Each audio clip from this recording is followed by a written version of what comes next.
আমাদের সহায়তা করা লাগে, সে কারণে ফরেন্সিক মেডিসিনে এই টপিকটাকে খুব গুরুত্ব দিয়ে পড়া হয়। অর্থাৎ মূলত আইন শৃঙ্খলা বাহিনীকে সহায়তা করার জন্য ডক্টররা মেডিকেল সায়েন্সের যে বিষয়টিকে গুরুত্ব দিয়ে থাকে বা যে বিষয়টিকে স্টাডি করে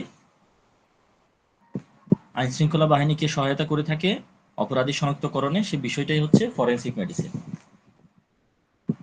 তো সেক্সুয়াল অ্যাসেল্টের মধ্যে রেপ কেসটা খুবই কমন একটা বিষয়। রেপ বলতে আসলে আমরা কি বুঝি? Rape was an act of sexual intercourse by a man with a woman. অর্থাৎ একজন পুরুষ মানুষ যদি একজন মহিলার উপর অনিচ্ছাকৃত, অর্থাৎ মহিলার কোনো সম্মতি নাই, এ ধরনের অবস্থায় যদি ওই মহিলার সাথে শারীরিক কোনো সম্পর্ক স্থাপন করে, সেটাকে বলা হচ্ছে রেপ বা ধর্ষণ।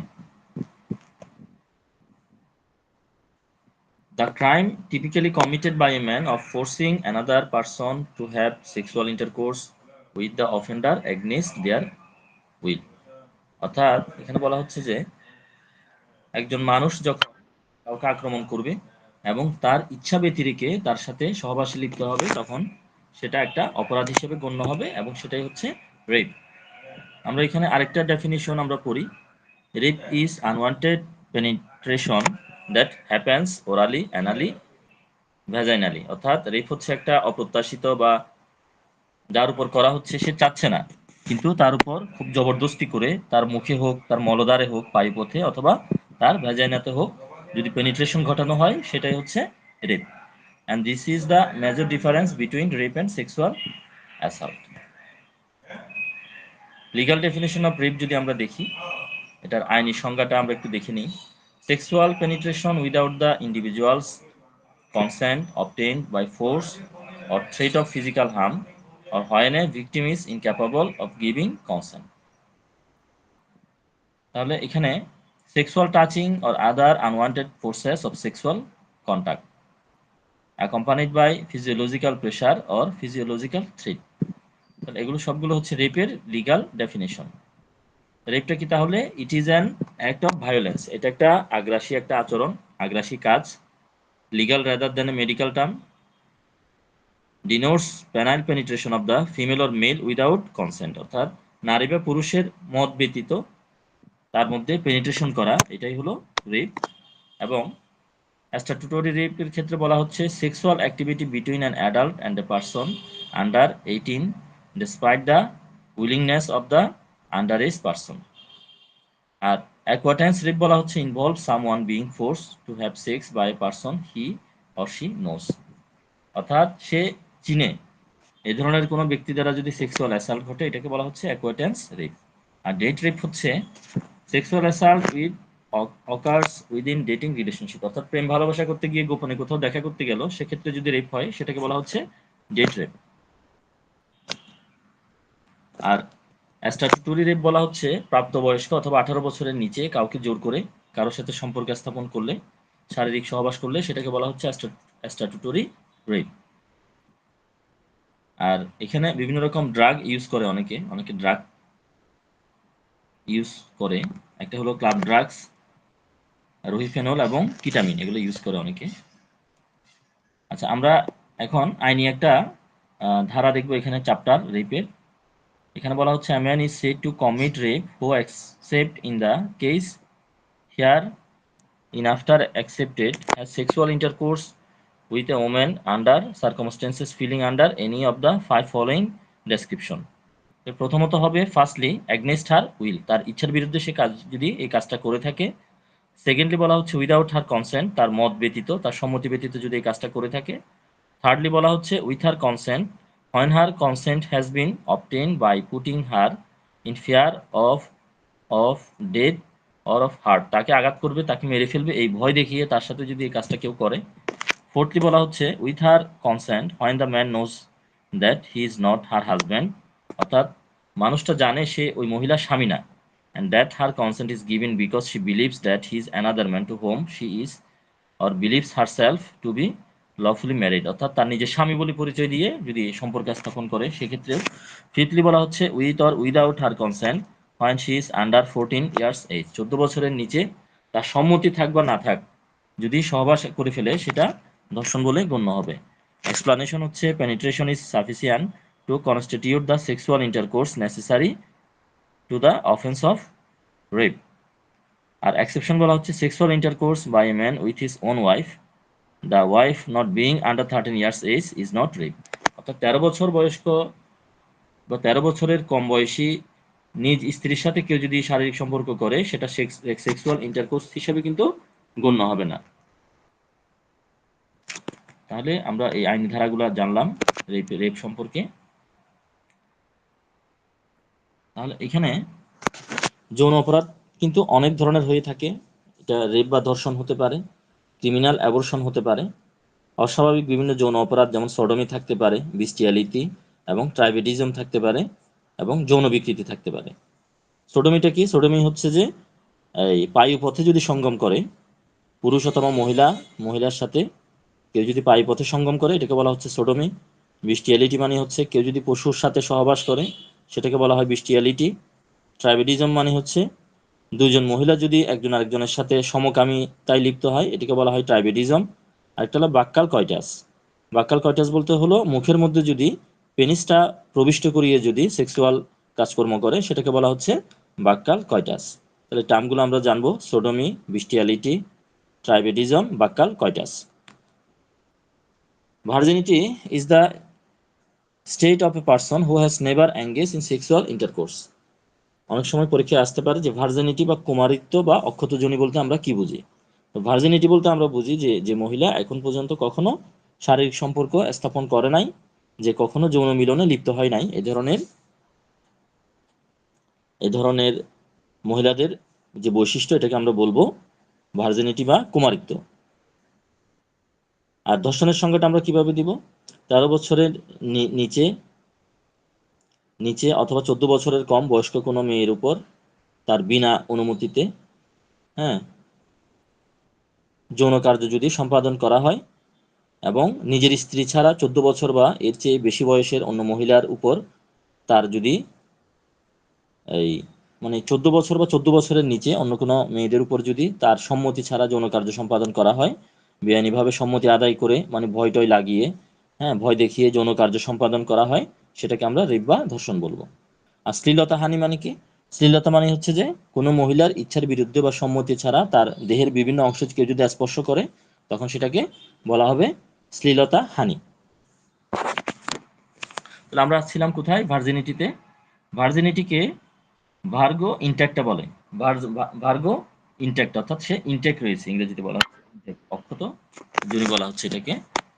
আর ডেফিনেশন বলা হচ্ছে virgin is a female who has not experience sexual intercourse.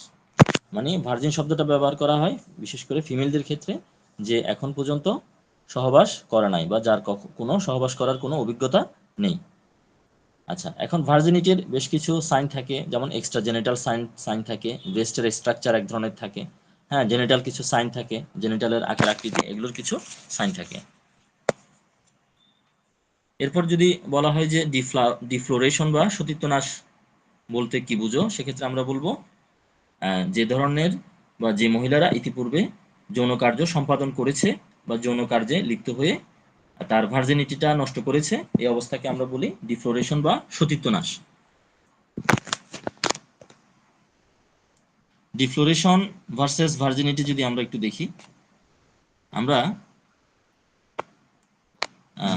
তাহলে ডিফ্লোরেশন মানে আমরা কি বুঝবো? ডিফ্লোরেশন মানে হলো অর্থাৎ যে যে মহিলারা ইতিপূর্বে সহবাস করেছে সেটাকে বলা হবে ডিফ্লোরেশন, আর যে মহিলারা ইতিপূর্বে সহবাস করে নাই কখনো সেটাকে বলা হবে ভার্জিনিটি। এই হলো দুইটা পার্থক্য। আচ্ছা, এখন সহবাস যদি করে অথবা কেউ যদি ধর্ষণের শিকার হয়, বিশেষ করে ধর্ষণের সাইনগুলো জানতে হবে আমাদের ডক্টরদের, তাহলে আমরা আইন শৃঙ্খলা বাহিনীকে সহায়তা করতে পারবো এ ধরনের কোনো দুর্ঘটনা ঘটার পরে।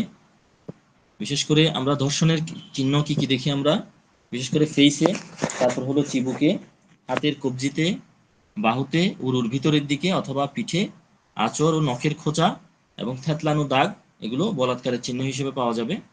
ব্রেস্টে, তারপর হলো চেস্টে, এগুলোতে আঁচড়, কামড়ের দাগ, এগুলো আমরা লক্ষণীয় চিহ্ন হিসেবে পেতে পারি। এবং ধর্ষণ হতে আত্মরক্ষা করার জন্য প্রতিরোধ সৃষ্টি করলে ধস্তাধস্তির ফলে শরীরের বিভিন্ন স্থানে জখম তৈরি হতে পারে, কাটা, ফাটা, থেতলানো দাগ এগুলো তৈরি হতে পারে। এই চিহ্নগুলো আমরা পেতে পারি। ধর্ষণের ফলে বিশেষত কুমারী তরুণীর উপর যদি ধর্ষণ ঘটে সেক্ষেত্রে তার বিভিন্ন ফিমেল যে অর্গানগুলো আছে, বিশেষ করে ভ্যাজাইনাল যে অরিফিস আছে, তারপর হলো ভ্যাজাইনাল ইন্টারনাল যে অংশগুলো আছে, ইউটেরাসে, এগুলোতে একটা ইনজুরি বা জখমের একটা চিহ্ন আমরা দেখি।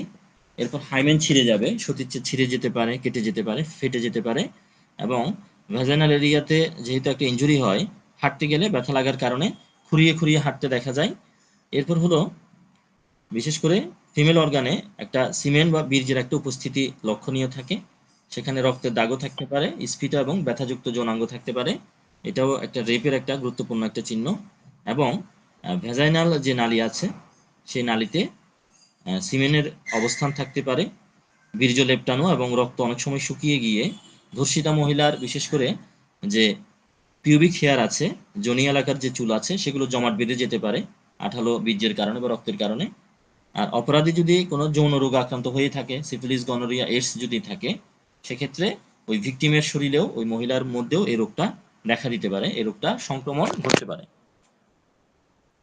আর সদ্য ধর্ষিতা একজন মেয়ের ক্ষেত্রে আমরা কি ধরনের চিহ্ন আমরা দেখি?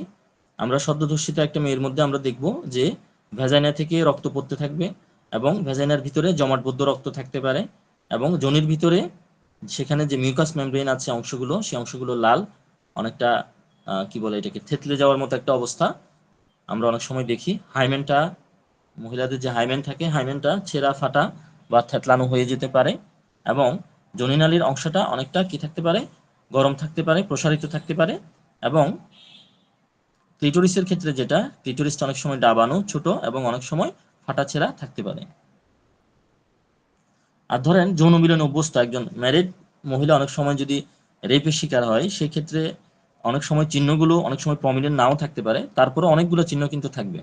যেমন হয়তো ফিমেল অর্গান যেটা, ভেজাইনাতে কোনো আঘাত হয়তো থাকবে না, থাকলেও সেটা হালকা, তবে প্রতিরোধ ধস্তাধস্তি করলে সেটার একটা চিহ্ন ওই মহিলার শরীরে দেখা দেখা যাবে।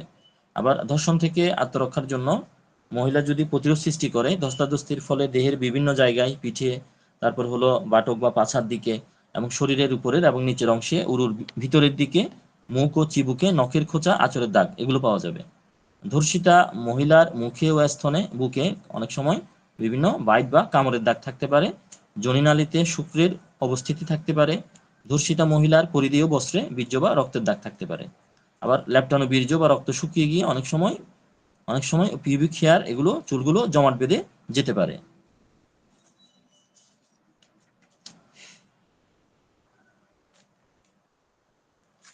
আচ্ছা, তাহলে এখানে আমরা এই যদি হাইমেনের কথাটা আসে, এখানে যে সতীচ্ছেদ বলা হচ্ছে, এটা একটা পর্দা, এটা কিন্তু বিভিন্ন কারণে ছিন্ন হতে পারে, রেপের কারণে তো হতে পারে, বা ফার্স্ট ইন্টারকোর্স যখন হয় তখনও ছিঁড়ে যায় অনেক ফিমেল পার্সনদের ক্ষেত্রে। আবার আপনারা অনেক সময় শুনে থাকবেন যে আরব দেশে মহিলাদের খতনা করা হয়। আসলে এই খতনা বলতে কি বোঝায়? এটা হয় কি, আরব দেশের মহিলাদের দেখা যায় যে জেনেটিক্যাল ভাবে ওদের হাইমেনটা অনেক অনেক মানে কি বলে, এটা পুরু থাকে, অনেক মোটা থাকে, এটাকে সার্জারি করে হাইমেনটাকে ওপেন করে দেওয়া লাগে। তো এটাকেই আরব দেশে মহিলাদের খতনা বলা হচ্ছে। তাহলে এখানে আহ হাইমেন বা এটাকে বলা হয় কি, এই সতীচ্ছেদ আর কি, সহজ বাংলায় যেটাকে বলা হয় সতীচ্ছেদ। এই এটা বিভিন্ন কারণে কি হতে পারে, ছিঁড়ে যেতে পারে। হাইমেনটা বিভিন্ন কারণে ছিঁড়ে যেতে পারে। যদি পরীক্ষায় যদি আসে আমাদের যে সতীচ্ছেদ ছিন্ন হওয়ার কারণগুলো লিখো বা হাইমেন ছিঁড়ে যাওয়ার কারণগুলো লিখো, সেক্ষেত্রে আমরা বলতে পারি যে মাস্টারবেশনের জন্য হতে পারে, ডিপথেরিয়ার কারণে যদি ক্ষত হয় সেক্ষেত্রে হাইমেন ছিঁড়ে যেতে পারে। তারপর অনেক সময় দেখবেন এখন তো আসলে মানুষের মধ্যে অজাচার বা বিকৃত যৌনাচার চলে আসছে। কিছুদিন আগেও একটা নিউজে পড়লাম, ইন্ডিয়ার একটা ঘটনা, একটা মেয়ে ইয়াং বয়সে ছোট্ট একটা টর্চ, সেটা ভ্যাজানাল এরিয়াতে প্রবেশ করিয়েছিল, সেটা জরাইতে গিয়ে আটকে গিয়েছিল। বিয়ের পরে একটা সময় প্রচন্ড ব্যথা হওয়াতে এটা পরীক্ষা করে ডক্টররা দেখলো যে জরায়ের ভিতরে একটা ছোট টর্চ আটকে আছে। তাহলে এই ধরনের যদি কোনো একটা বস্তু যৌনাঙ্গে প্রবেশ করায়, সেক্ষেত্রে কিন্তু হাইমেনটা ছিঁড়ে যেতে পারে বা ফেটে যেতে পারে। অনেকে দেখবেন দড়ি লাফ দেয়, সাইকেল চালায়, ঘোড়ায় চড়ে, দৌড়াদৌড়ি করে, হ্যাঁ, এই ধরনের ফিমেল পার্সনদেরও কি হাইমেনটা ছিঁড়ে যেতে পারে। রাপচার হয়ে যেতে পারে, অপারেশনের কারণে হতে পারে। ওই যে বললাম আরব দেশের মেয়েদের বিশেষ করে হাইমেনটা খুব পুরু থাকার জন্য হাইমেনটা অপসারণ করার জন্য কি লাগে, বা হাইমেনটা একটু ক্লিয়ার করার জন্য একটা সার্জারি লাগে হাইমেনটা ওপেন করে দেওয়ার জন্য। শল্য চিকিৎসার কারণে বা অপারেশনের কারণেও হাইমেনটা রাপচার হতে পারে। লম্বা সুচালো বস্তুর উপর যদি পড়ে আঘাত লাগে সেক্ষেত্রে হাইমেন নষ্ট হয়ে যেতে পারে বা হাইমেনটা ছিঁড়ে যেতে পারে। এবং সেক্সুয়াল ইন্টারকোর্সের কারণে এটা তো খুব কমন একটা বিষয়। এবং যাদের হাইমেন ছিঁড়ে যায় নাই, রেপের কারণে অনেক সময় কি হাইমেনটা ছিঁড়ে যেতে পারে। আচ্ছা, তাহলে এই গেল আমাদের রাপচার অফ হাইমেন। এখন এখানে একটা জরিপের ক্ষেত্রে দেখা হয়েছে, বলা হচ্ছে এখানে যতগুলো রেপ হয় তার মধ্যে 4% রেপ হয় অপরিচিত লোকদের দ্বারা, 9% রেপ করে থাকে স্বামী কর্তৃক হয়, মানে ওয়াইফের ইচ্ছা নাই স্বামী জোর করে করলো, 9% এটাকে বলা হচ্ছে। 19% হতে পারে অল্প পরিচিত কোনো মানে ব্যক্তিদের দ্বারা 19% রেপ সংগঠিত হয়। 22% রেপ সংগঠিত হয় খুব কাছের পরিচিত বন্ধুদের দ্বারা। এবং 46% রেপ সংগঠিত হয় একজন মহিলা তার প্রেমিক কর্তৃক। তাহলে এখানে একটা সম্ভাব্য একটা জরিপ দেখানো হয়েছে। আমরা যদি এই জরিপটা যদি জানি সেক্ষেত্রে আমরা সচেতন থাকতে পারবো মানুষের সাথে সামাজিক মেলামেশার ক্ষেত্রে।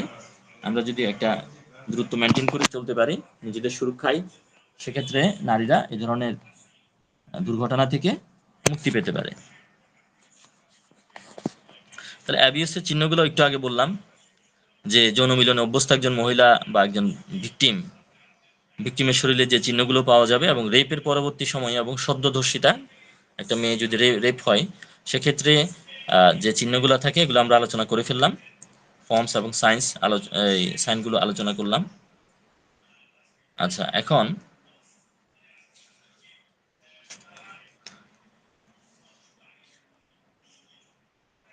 তাহলে আমরা রেপের সাইন হিসেবে কি কি পেলাম?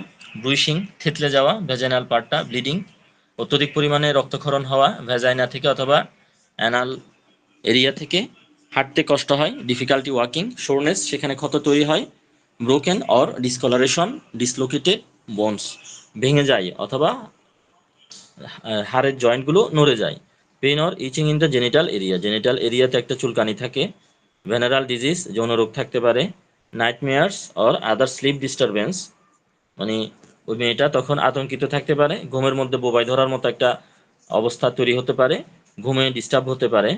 এবং হলো ফ্রিকোয়েন্ট স্টোমাক ইলনেস, প্রায় সময় দেখবেন ওই মেয়েটার পেট ব্যথা হবে উইথ নো আইডেন্টি আইডেন্টিফাইয়েবল রিজন, কোনো সুনির্দিষ্ট কারণ ছাড়াই ওই ধর্ষিতা কি হতে পারে, পেট ব্যথা হতে পারে। তাহলে এগুলো হলো রেপের কিছু সাইন।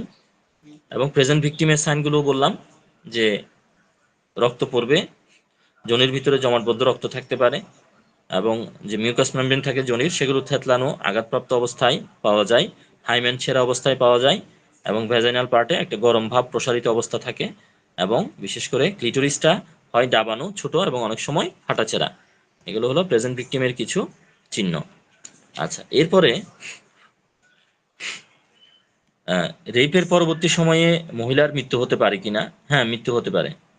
অনেক সময় হয় কি এখানে যারা রেপ করে এগুলো তো আসলে মানসিক বিকৃতিপ্রাপ্ত। বাংলাদেশে যেটা হয়েছিল একটা অনেক বছর আগের ঘটনা, যে বাসে একটা রেপ হয়েছিল, ওখানে ওখানে মানে হয় নাই, অ্যাডাল্ট হয় নাই, 18-র নিচে একটা ছেলে ছিল।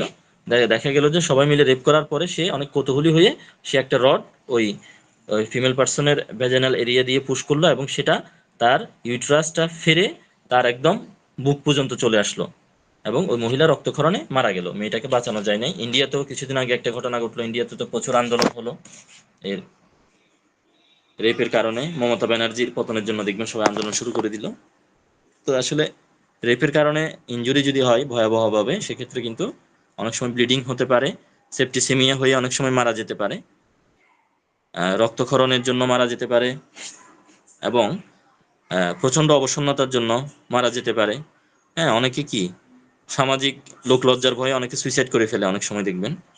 আবার অনেক সময় ছোট বাচ্চাদের, ছোট্ট মেয়ে শিশুদের উপর সেক্সুয়াল অ্যাসাল্ট যখন হয় অনেক সময় সেই বাচ্চাগুলো অনেক সময় মারা যেতে পারে। এক কথাই হচ্ছে এটা এক ধরনের ইনজুরির মতো হয় অনেক সময়। ইনজুরি যেটা হয়, ব্লিডিং যেটা হয়, অনেক সময় সেপ্টিসেমিয়া, গ্যাংগ্রিন, সেলুলাইটিস এই ধরনের অবস্থায় গিয়ে ভিকটিম মৃত্যুর কোলে ঢলে পড়তে পারে। তাহলে পরীক্ষায় যদি আসে যে ধর্ষণের ফলে ধর্ষিতা মহিলার মৃত্যু হইতে পারে কিনা, সে কারণগুলো বলো, সেক্ষেত্রে আমরা এই পয়েন্টগুলো উল্লেখ করতে পারি যে ব্লিডিং এবং শক এবং হলো কি সেপ্টিসিমিয়া, তারপর হলো আমরা বলতে পারি উইকনেস, এরপর হলো বিশেষ করে চাইল্ডহুড অবস্থায় যদি এই ঘটনাটা ঘটে সেক্ষেত্রেও শারীরিক মানসিক ব্যাপক একটা প্রভাব পড়ে শিশুদের মধ্যে। অ্যাডাল্ট এজ মানে প্রাপ্তবয়স্ক মহিলাদের ক্ষেত্রে যেটা হয়, অনেক সময় মহিলাদের মার্ডার করে ফেলা হয়। তাহলে যেহেতু ধর্ষক সে একদম সরাসরি মার্ডার করে ফেলতেছে, সেই তো অনেক সময় এই মহিলাদের মৃত্যু হয়ে থাকে। তাহলে এখানে অনেকগুলো পয়েন্ট আসতেছে, পয়েন্টগুলো দিয়ে আমরা আলোচনা করার চেষ্টা করব বা পরীক্ষায় অ্যান্সার করার চেষ্টা করব। আচ্ছা, ফিজিক্যাল তো ইনজুরি ঘটে এখানে, রেপের ক্ষেত্রে ফিজিক্যাল ইনজুরি থাকে। আমরা একটু স্লাইডটা একটু পড়ি। Not all sexual assault and rapes cause visible injury. মানে এখানে বলা হচ্ছে যে যতগুলো সেক্সুয়াল অ্যাটাক রয়েছে, সেক্সুয়াল বা রেপ রয়েছে, এগুলো অনেক সময় যে আঘাতটা লাগে এটা অনেক সময় খালি চোখে আমরা হয়তো নাও দেখতে পারি বা দেখা নাও যেতে পারে। Injuries can often be internal সাসেস internal bleeding or sexual transmitted disease. মানে আঘাতটা হতে পারে দেহের ভিতরে, যেমন মনে করেন দেহের ভিতরে ব্লিডিং হতে পারে বা যৌন বাহিত যে রোগগুলো সেগুলো হতে পারে। There may not be any injuries at all after an incident of violence or abuse. অর্থাৎ এখানে বলা হচ্ছে তাহলে কি ব্লিডিং হতে পারে, সেক্সুয়াল ট্রান্সমিটেড, অথবা কি রক্তক্ষরণ হতে পারে। এটা দেহের ভিতরে, এটা অনেক সময় দেখা নাও যেতে পারে। তাহলে এখানে signs of physical injuries can range depending on the violence a survivor has experienced. General indicator ইনক্লুডের মধ্যে আমরা কি কি দেখি? ব্রুইশিং মানে থেতলে যাওয়া, bleeding, vaginal or anal, difficulty walking হাঁটতে কষ্ট, সোরনেস ক্ষত হয়ে যাওয়া, ব্রোকেন অর ডিসলোকেটেড বোনস হাড় ভেঙে যাওয়া বা হাড়ের জয়েন্টটা নড়ে যাওয়া। এগুলো আমরা একটু আগে আলোচনা করেছিলাম। আচ্ছা, এখানে আরেকটা প্রশ্ন থাকে যে রেপ করার কারণে অনেক সময় দেখা যায় যে আনএক্সপেক্টেড একটা প্রেগনেন্সি তৈরি হতে পারে, অন্তঃসত্ত্বা হয়ে যেতে পারে। এটা খুবই স্বাভাবিক একটা বিষয়। হ্যাঁ, কারণ এখানে আহ, স্ত্রী লোকদের যদি কোনো ইচ্ছাও যদি না থাকে, তারপরেও যদি আহ, উর্বর নারী পুরুষের মধ্যে যদি এই ধরনের সহবাসের ঘটনা ঘটে, সেক্ষেত্রে কিন্তু গর্ভসঞ্চার হওয়াটাই স্বাভাবিক। তাহলে রেপের কারণে অনেক সময় অন্তঃসত্ত্বা হতে দেখা যায়। আর ঘুমন্ত অবস্থায় অনেক সময় কিন্তু ধর্ষণ সম্ভব হয়। কারণ ধর্ষণের সংজ্ঞাই হচ্ছে, যদি এখানে লিঙ্গ যে পরিপূর্ণভাবে প্রবিষ্ট করাতে হবে বিষয়টি এরকম না, আংশিক প্রবেশ করালেও সেটাও কিন্তু কি ধর্ষণ হিসেবে গণ্য হবে।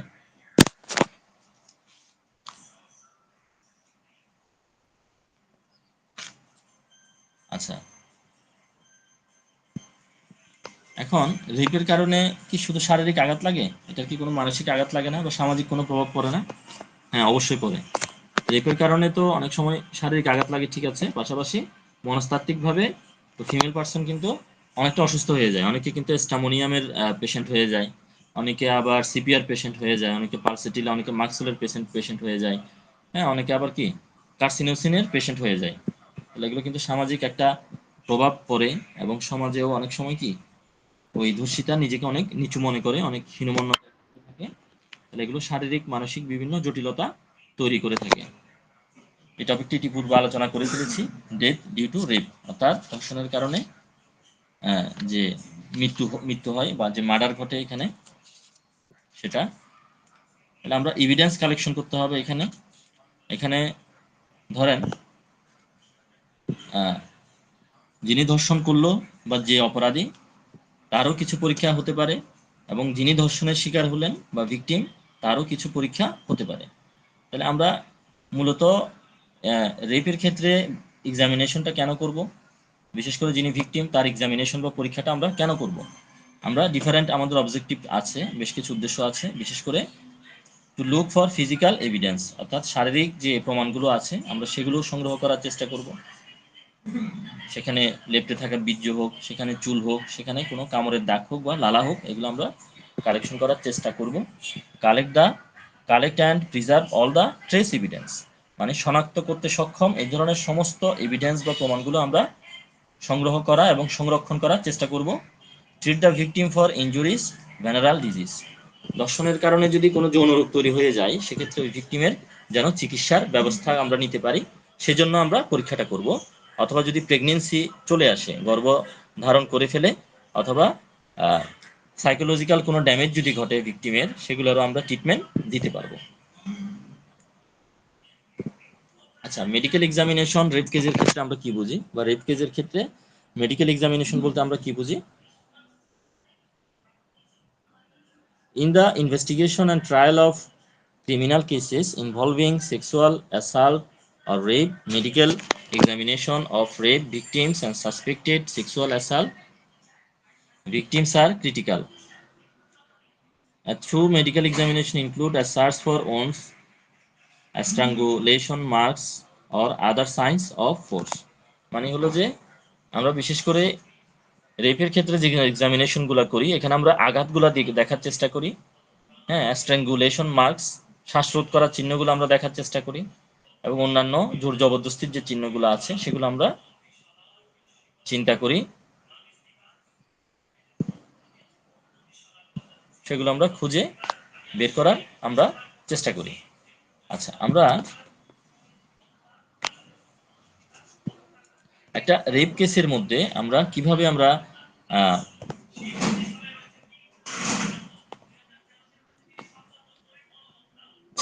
এভিডেন্সগুলো কালেকশন করি। The vast majority of rapes are committed by persons known to the victim.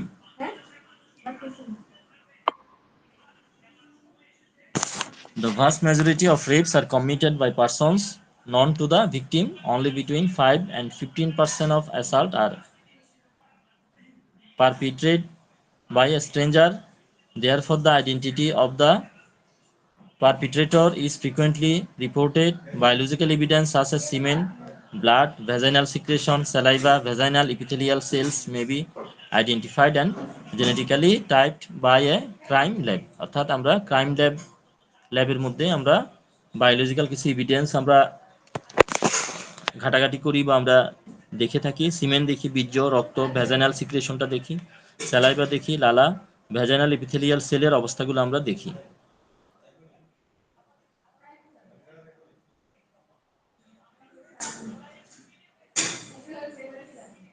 আচ্ছা, এখন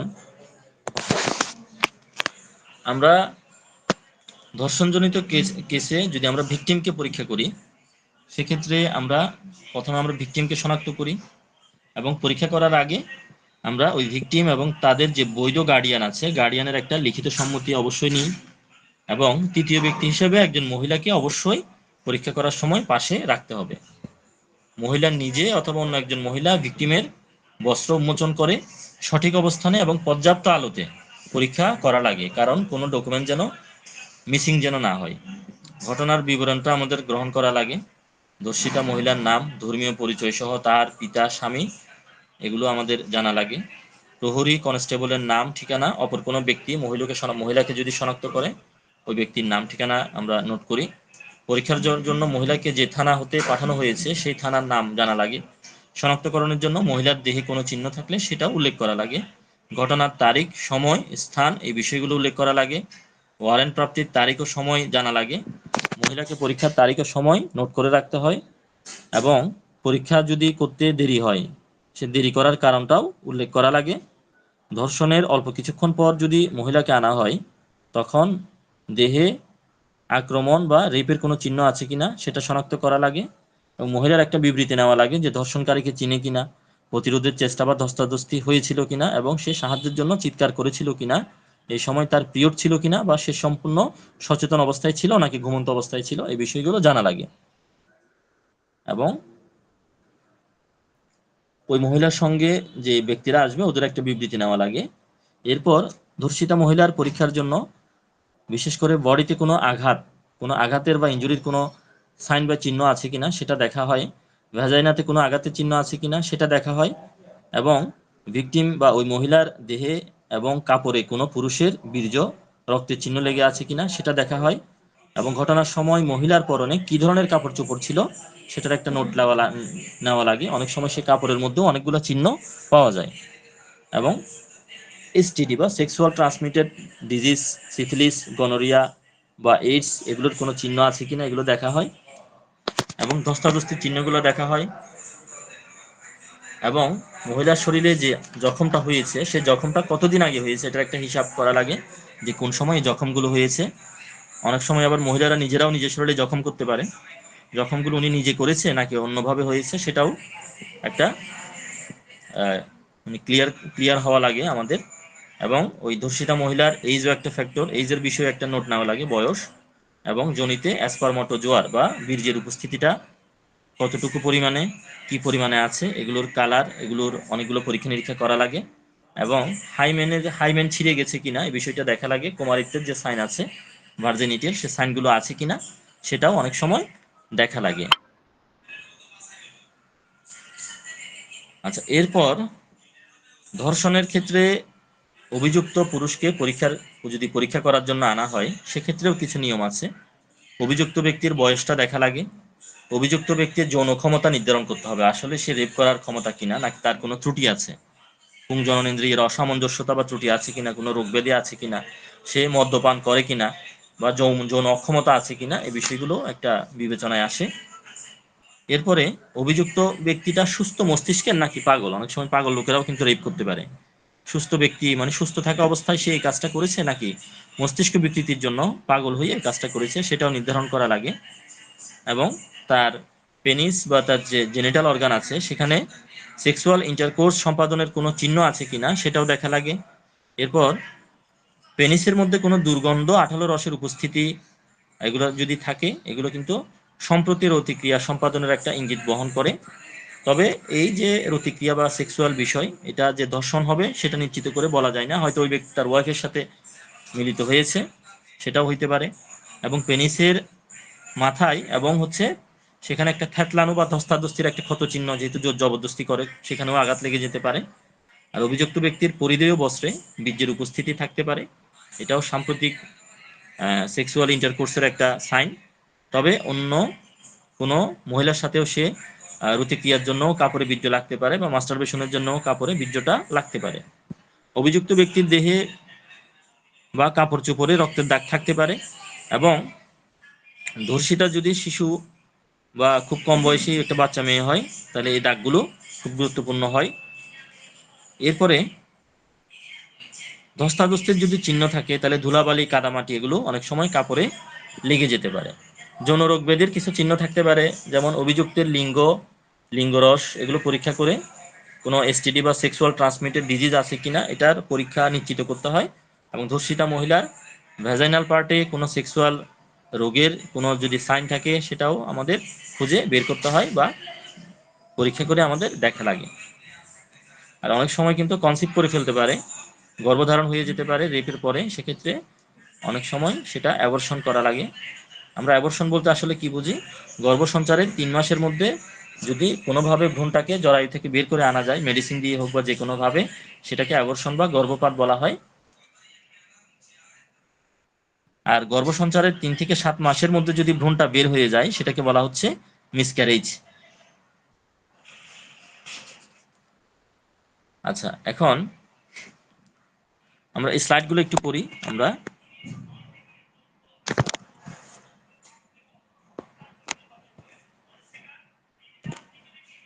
আচ্ছা, এখানে দেখেন, এখানে বলা হচ্ছে presence of attendant is not necessary, history of his version of the case is recorded, mental state and behavior should be noted, clothes should be examined for tear, loss of buttons, forever matter, stains, blood, seminal, mud and cosmetic stain. এটা হলো female পার্সনের মানে পরীক্ষার বিষয়ে বলা হচ্ছে যে প্রথমে তার মুখ থেকে তার জবানবন্দিটা আমাদের নিতে হবে, রেকর্ড করতে হবে। তারপর হলো জবানবন্দি, মূলত আসলে পুলিশ নাই, তারপরে ডক্টররা কিছু কথা জিজ্ঞেস করে আর কি, এটাকে জবানবন্দি বলতেছে। তার মানসিক অবস্থাটা দেখতে হবে, তার আচার আচরণগুলো দেখতে হবে, তার কাপড় দেখতে হবে, কাপড়টা ছিঁড়ে গেছে কিনা, হ্যাঁ, লস অফ বাটনস মানে বোতামটা ছিঁড়ে পড়ে গেছে কিনা, ফরেন ম্যাটার কোনো বাইরের কোনো বস্তু লেগে আছে কিনা, স্ট্রেইন ব্লাড এগুলো রক্ত আছে কিনা, সেমাইনাল বীর্য লেগে আছে কিনা, মাড অ্যান্ড কসমেটিক স্টেইন এগুলো লেগে আছে কিনা, মার্কস অফ ইনজুরি আঘাতের কোনো চিহ্ন আছে কিনা, ব্রুইশ থেতলে যাওয়া, স্ক্র্যাচ আঁচড়ের চিহ্ন, বাইট মার্কস কামড়ের দাগ on the body should be noted, এগুলো নোট করা লাগবে। দো examination should be done of fingers and nails মানে নখ এবং হাতের যে আঙুল এগুলোর পরীক্ষা করতে হবে, কারণ অনেক সময় খামচি দেয় তো, অ্যাজ ওয়েল এস নিস অ্যান্ড এলবোস ফর এনি অ্যাব্রেশন মানে হাঁটু এবং কোনোই কোনো আঘাত আছে কিনা। তারপর নখগুলো পরীক্ষা করবে, অনেক সময় নখের মধ্যে কিন্তু অনেকগুলা টিস্যু লেগে থাকে, মানে মানে অনেক সময় দর্শককে খামচি দেওয়ার কারণে নখের মধ্যে ওই দর্শকের অনেকগুলা টিস্যু বা সেল চলে আসে, এগুলো পরীক্ষা করেও কিন্তু দর্শককে শনাক্ত করা যেতে পারে। Age of the injury should be determined, বয়সটাও জানা লাগে। আর লোকাল এক্সামিনেশনের মধ্যে পিউবিক হেয়ার মানে যোনির উপরে যে চুলটা থাকে, এনি ফরেন হেয়ার সেখানে কোনো বহিরাগত পুরুষের চুল সেখানে লেগে গেছে কিনা, ম্যাটেড হেয়ার জড়ানো চুল আছে কিনা, female pubic hair to be preserve, মহিলাদের পিউবিক হেয়ারগুলো সংরক্ষণ করা লাগতে পারে, his pubic hair is also preserve. আচ্ছা, development of genital organs with special reference to the potency any injury to the genital organs is to be noted.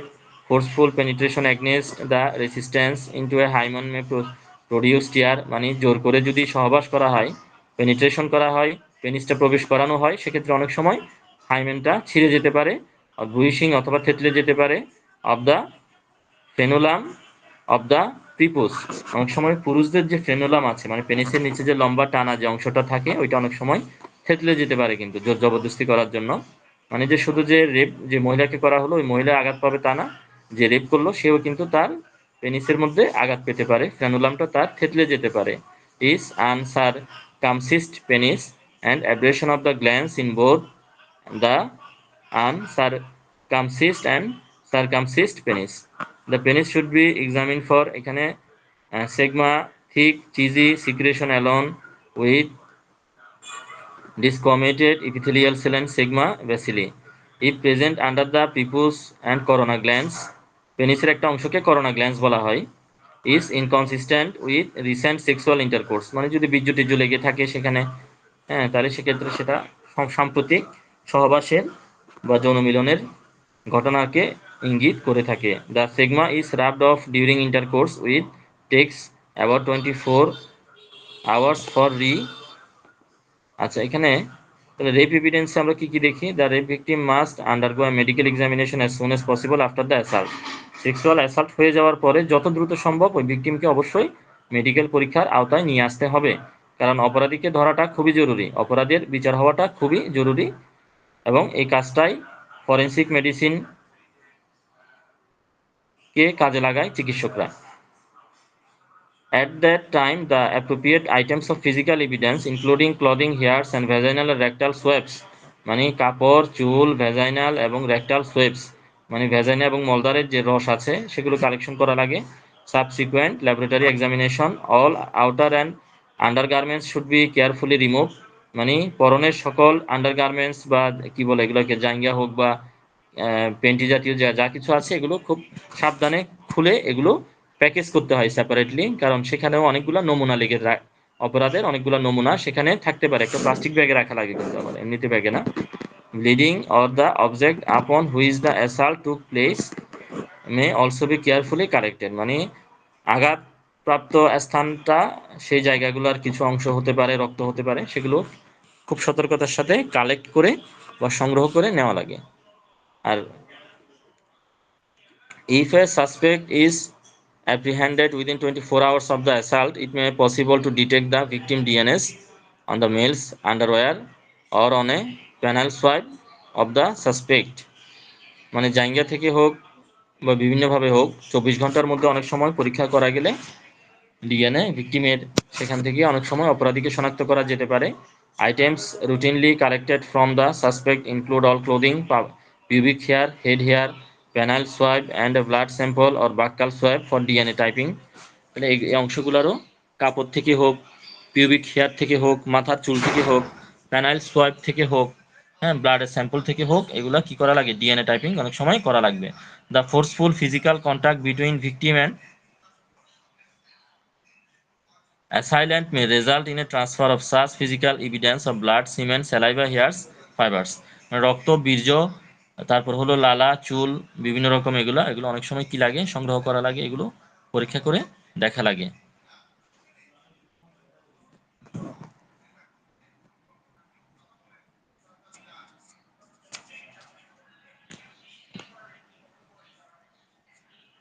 আমাদের রিপ নিয়ে আলোচনা আজকে এতটুকুই আছে। আজকে আমাদের আলোচনা আজকে এখানেই, আমাদের এই বছরের সর্বশেষ টপিক, এই টপিকটা আমাদের বাদ ছিল, সর্বশেষ এই টপিকটা আলোচনা করলাম।